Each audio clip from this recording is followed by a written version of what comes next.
ఓం శ్రీ మహాగణాధిపతయే నమః. ఓం శ్రీ గురుభ్యో నమః. ఓం నమః శివాయ. మార్కండేయ పురాణంలో నిన్నటి రోజున కూర్మస్థానంలో ఘోషయాన, సారస్వత, మత్స్య, సూరసేన, మధుర మొదలగు దేశాలు పృష్ఠభాగము అనంతవరకు ఆగిపోయింది కదండి. అందులో ఆ పృష్ఠభాగం నందు ఉన్నాయి. నిన్న నాకు డౌన్లోడ్ కాక అంతవరకు ఆఫ్ చేశాను. అవన్నీ కూడా పృష్ఠభాగంలో ఉన్నాయి. కావున అచ్చట నివసించు జనులకు కృత్తిక, రోహిణి, మృగశిర నక్షత్రములు ఫలములనిస్తాయి. వృషధ్వజ మొదలగు పర్వతములను, మైథిని, సాంద్ర, సిదన, తంతుర, ప్రాగ్జ్యోతిషాది దేశములు ముఖమున నుండును. అచ్చట నుండు జనులకు ఆరుద్ర, పునర్వసు, పుష్యమి నక్షత్రములు ఫలములనిచ్చును. కళింగ, వంగ, నఠర, కోసల, మూషికాది దేశములు ఆగ్నేయ పాదమున నుండును. అచ్చట నివసించు జనులకు ఆశ్లేష, మఖ, పుబ్బలు సుఖదుఖములనిచ్చును. అజ, కాలాజడ, వైలికాది దేశములను, మహేంద్ర, మలయాది పర్వతములను దక్షిణ కుక్షి ఆశ్రయించి ఉన్నవి. అచ్చట నుండి వారికి ఉత్తర హస్త చిత్తాలు ఫలములిచ్చును. కాంభోజ, పల్లవ, అటవీముఖాది దేశంబులు నైరుతి పాదమునున్నాయి. కావున అచ్చటి వారికి స్వాతి, విశాఖ, అనురాధలు ఫలములిచ్చును. ఇక మణి, మేఖల పర్వతంబులను, పరాంతిక, హైహయాది దేశంబులను పుచ్చంబున ఉండును. అందువలన అచ్చటి వారలకు జ్యేష్ఠ, మూల, పూర్వాషాఢలు ఫలమిచ్చును. పాండ్య, తుషారాది దేశంబులు వాయవ్య పాదమందు కలవు. అందువలన అచ్చట నివసించు వారికి ఉత్తరాషాఢ, శ్రవణము, ధనిష్టలు ఫలములనిచ్చును. కైలాసాది పర్వతములు, వసంత, కేకయ మొదలగు దేశంబులు ఉత్తర కుక్షినున్నవి. అందువలన అచ్చటి వారికి శతభిషం, పూర్వభాద్ర, ఉత్తరాభాద్రలు ఫలములనిచ్చును. నైమిశారణ్య, నవరాజ్య, పశుల, పంచ, కీచక, కాశ్మీరాది దేశంబులు ఈశాన్య పాదమునందు కలవు. కావున అచ్చటి జనులకు రేవతి, అశ్వని, భరణి నక్షత్రములు శుభాశుభ ఫలములను ఇచ్చుచుండును. ఈ కూర్మమునకు పృష్ఠమున మేష, వృషభ, మిథునములను, ముఖమున మిథున, కర్కాటకములను ఉండును.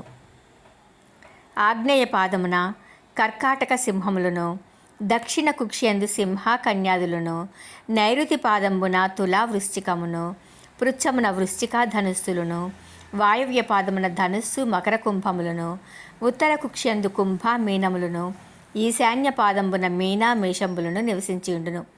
ఈ రాసుల యందు పాపగ్రహములు నివసించినప్పుడు ఆ దేశంబులకును అందు నివసించు జనులకును ఆయా రాక్షసుల నక్షత్రములు గలవారికిని, రాసులు గలవారికిని అరిష్టములు, అపమృత్యువులు కలుగుచుండును. కావున వాటి శాంతి కొరకు జప, హోమ, దాన ధర్మములు చేయించుకొనుట ముఖ్యము. అటులా చేయించిన అరిష్టములు శాంతించును. దేవదత్తంబునకు తూర్పున భద్రాశ్వ వర్షంబు కలదు. అది శ్వేతవర్ణాది పంచపర్వత యుక్తంబై సీత, శంఖావతి మొదలగు నదులచే నిండియున్నది. అచట నివసించు జనులు 10,000 సంవత్సరములు జీవించెదరు. ఉత్తమ, అధమ, మధ్యమ అను భేదము లేక సుఖింపుచు శ్రీ హయగ్రీవ రూపమున నుండి శ్రీ మహావిష్ణువు పూజించుచుందురు. ఈ ద్వీపము గుర్రపు తలవలే ఆకారం కలిగి ఉండును. శిరము, హృదయము, శేఫము, పాద, హస్త, నేత్రములను చేరి 9 స్థానములయందు కలిగి ఉన్నది. ఆయా స్థానములయందు జనులకు క్రమంబుగా కృత్తికాది నక్షత్రములను, మేషాది రాశులను కలవు. కేతుమాల వర్షము పశ్చిమమున విశాలాది సప్త పర్వతములతోడను, మాసప్తోదు, మహేషాది దేశంబులతోడను, చక్షుశ్యామాది నదీనదములతోటిని ప్రకాశించుచుండును. అచ్చట నుండి వారు వరాహిరూపియగు విష్ణువును పూజించుదురు. ఉత్తర కుదువర్షంబున ఉండు జనులు మత్స్యరూపియగు శ్రీ మహావిష్ణువును ఆరాధించుచుందురు. వీరికందరకు నక్షత్ర రాశి ఫలంబులు భరతఖండమునందు వలనే శుభాశుభ ఫలములు అనుభవింతురు. ఇక కింపురుషులు. ఓ క్రోష్టికి కింపురుష ఖండమునందు నివసించు జనులు 10,000 సంవత్సరములు ఆయుర్దాయము కలిగి ఉందురు. వీరు జువ్వి పండ్లను ఆహారముగా తిందురు. స్త్రీలు, పురుషులు, బాల్య, యవ్వన, కౌమారములు లేక ఎల్లప్పుడూ 30 సంవత్సరముల వయస్సు గలవారై వ్యాధులు లేక సుఖంబుగా నుందురు. ఇక హరివర్షం వారు ఈ కింపురుష లోకమునకు పైభాగమున నుండు హరివర్షము కలదు. స్వర్గమున నుండి వారికి పుణ్యము నశించిన ఎడల ఈ హరివర్షమున పుట్టుదురు. వీరు పచ్చటి దేహకాంతి గలవారై చెరుకు రసమును త్రాగుచుందురు. ఇక నీలావృత వర్ణము వాళ్ళు. నీలావృత వర్షము మేరు పర్వతావృతమైన మేరు వర్షం అని పిలువబడును. ఇచ్చట నివసించు జనులకు సూర్యరశ్మి కానీ చీకటి కానీ లేక సదా చంద్రకిరణ ఆవృతమై ఉండును. వీరికి ముదిమి లేక నేరేడు పండ్లను తినుచు 13,000 సంవత్సరములు జీవించుచుందురు.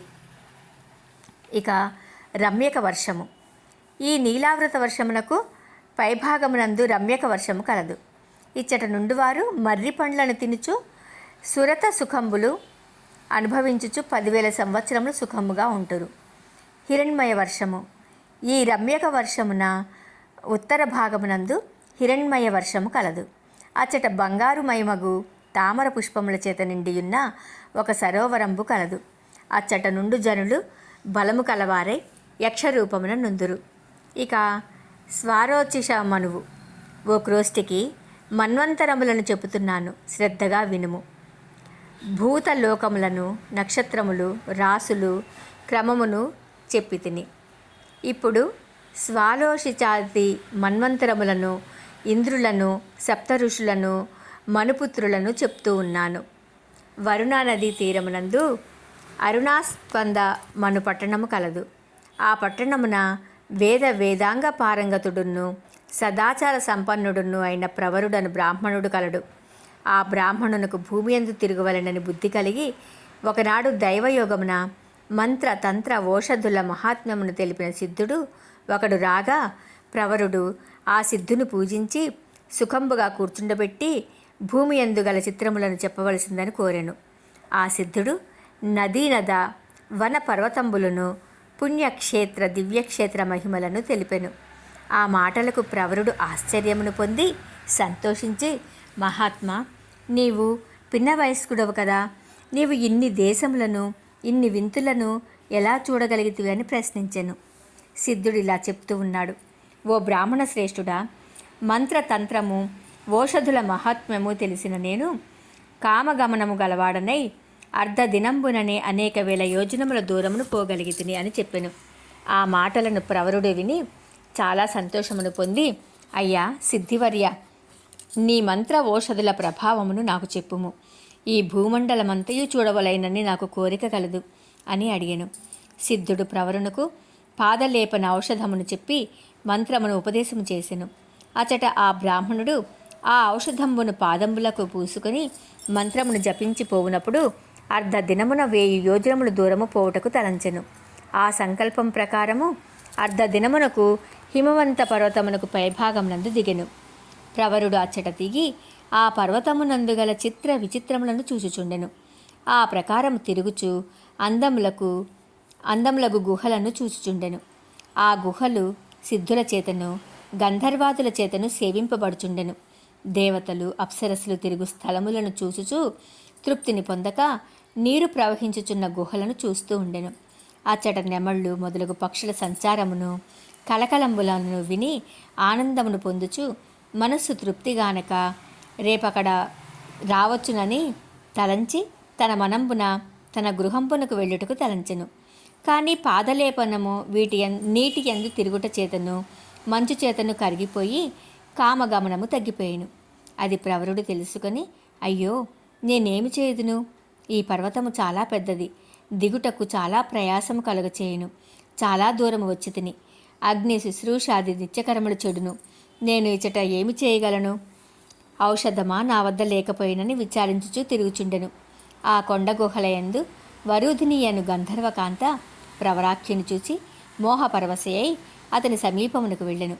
ఆ విప్రుడు ఆమెను గౌరవముగా చూసి సమీపమునకు వెళ్ళి, ఓ తరిణి, నీవు ఎవతవు?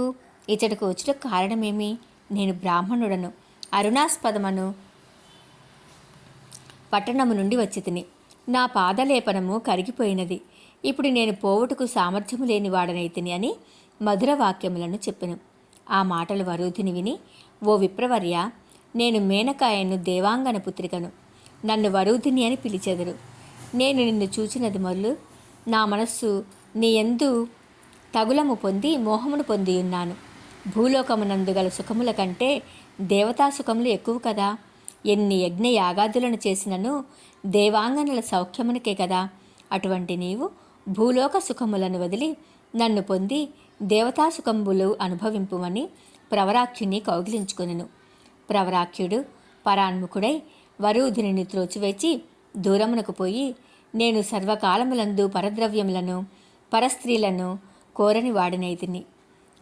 అయితినేని దేవతాపితృకార్యములందు శ్రద్ధగల వాడనైతినేని, నిత్యాగ్నిహోత్రమును చేయువాడనైతినేని, సూర్యాస్తమయమునకు ముందుగానే నన్ను నా గృహంబునకు చేర్చమని అగ్నిహోత్రుని ప్రార్థించెను. ఆ ప్రకారం ప్రవరాఖ్యుడు అగ్నిహోత్రుని ప్రార్థించగానే సత్యసంపన్నుడైన ప్రవరాఖ్యుని కోరిక ప్రకారము అగ్నిహోత్రుడు సశరీరుండుడే వచ్చి ప్రవరాఖ్యుని తన భుజమునందు కూర్చుండబెట్టుకొని అంతరిక్ష మార్గమును తీసుకుని వచ్చి ప్రవరాఖ్యుని స్వగృహమునందు నిలిపి అగ్నిహోత్రుడు అదృశ్యుడాయను. వరూధిని ప్రవరాఖ్యుని గానక మోహపరవశ్యై విచారించుచుండగా కలీయను గంధర్వుడు కపటముగా ప్రవరాఖ్యుని రూపమును ధరించి గంధర్వమాయను కల్పించి వరూధిని సమీపమునకు వచ్చెను. ఓం నమః శివాయ.